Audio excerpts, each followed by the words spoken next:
নমস্কার বন্ধুরা, মা ও মেয়ের রান্নাবান্নায় আজকের রেসিপি রাগি মিল্কশেক।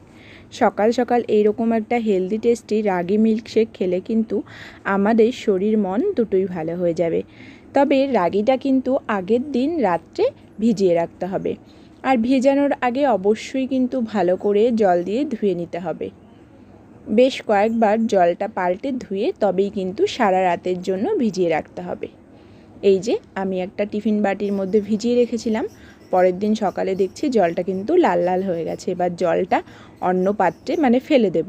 এবার একটা মিক্সিং বোলের মধ্যে রাগিটাকে দিয়ে দুটো এলাচ দিয়েছি, এলাচটাকে দিয়ে ভালো করে পেস্ট করে নিয়েছি। এবার কিছু পরিমাণে জল দিয়েছি, কিছুটা পরিমাণ জল দিয়ে ছাঁকনির সাহায্যে ছেঁকে কিন্তু রাগি মিল্কটাকে বার করে নিচ্ছি।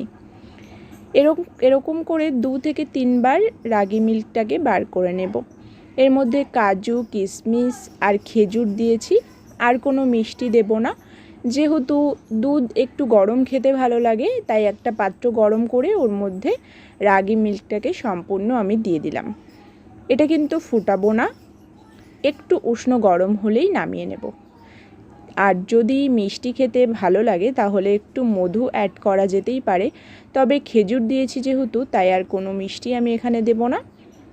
এরকমভাবে একবার বাড়িতে রাগি মিল্কশেক বানিয়ে খেয়ে দেখুন, খুব ভালো লাগবে। আজকে তবে আসি, দেখা হচ্ছে অন্য কোনো রেসিপিতে। ধন্যবাদ।